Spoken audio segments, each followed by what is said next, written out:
Pan American World Airways, known simply as Pan Am, was never just an airline. It was a dream with wings, a symbol of progress and prestige that embodied the romanticism of flight for much of the 20th century. Founded in 1927 by Juan Trippe, a Yale graduate with grand ideas, Pan Am started modestly with a mail route between Key West, Florida, and Havana, Cuba.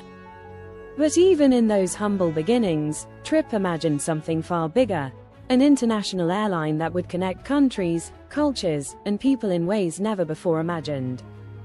During the early years, Pan Am grew rapidly, backed by powerful supporters and diplomatic ties that gave it special rights to operate international routes.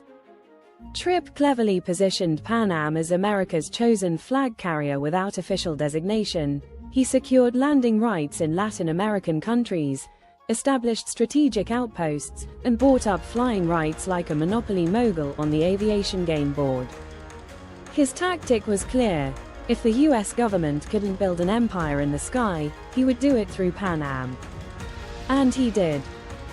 In the 1930s, Pan Am introduced its iconic Clipper service using large, luxurious flying boats designed for long-haul travel over oceans.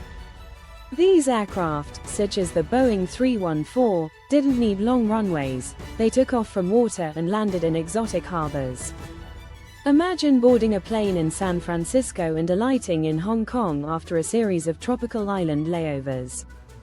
The Clippers were floating hotels, white tablecloths, fine china, and even dressing rooms for passengers.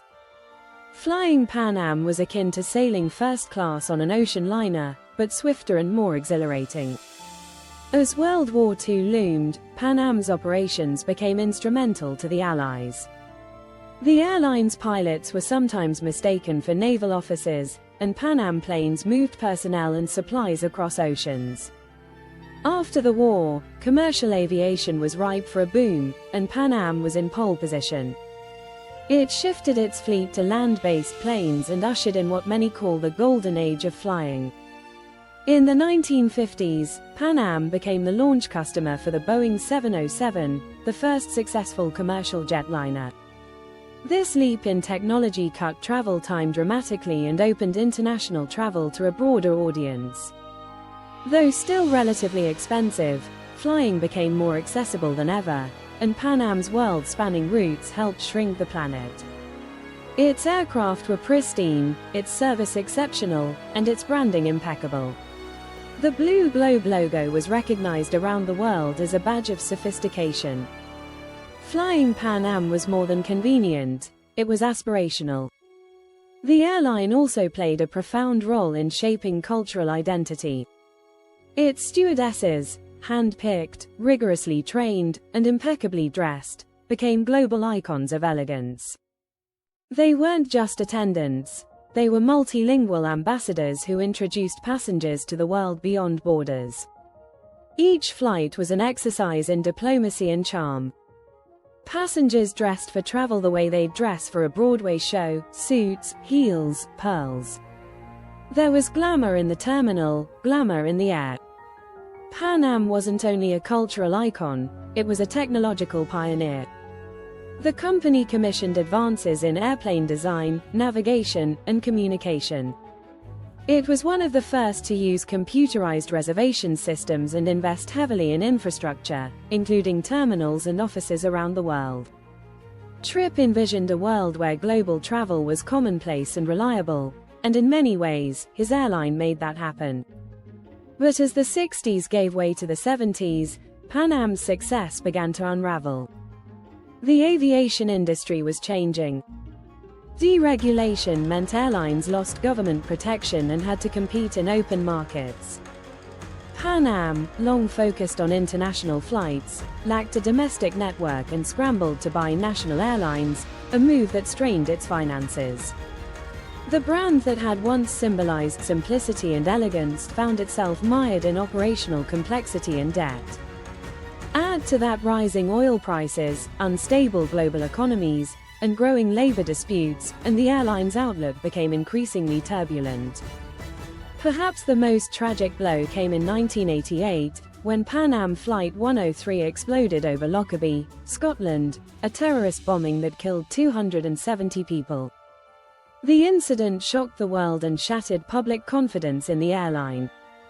Pan Am was held liable for security failures at overseas airports, and the costly legal battles that followed drained the company's remaining resources. By the early 90s, Pan Am was in free fall. The airline declared bankruptcy in January 1991, and its assets were gradually sold off. Delta Airlines picked up its remaining transatlantic routes, along with parts of its fleet and infrastructure. The once mighty Sky Empire quietly dissolved, leaving behind ghostly terminals and vintage posters now collected as relics of a bygone era. But Pan Am's story doesn't end in sadness. In fact, its legacy continues to echo in aviation history and popular culture. Museums preserve its uniforms and travel kits. Airlines today still borrow from its branding techniques and service philosophy. The nostalgia surrounding Pan Am inspired a television drama in 2011, attempting to recapture the glitz and charm of the jet-set lifestyle. Though short-lived, the show reminded viewers of a time when flying was filled with allure and possibility.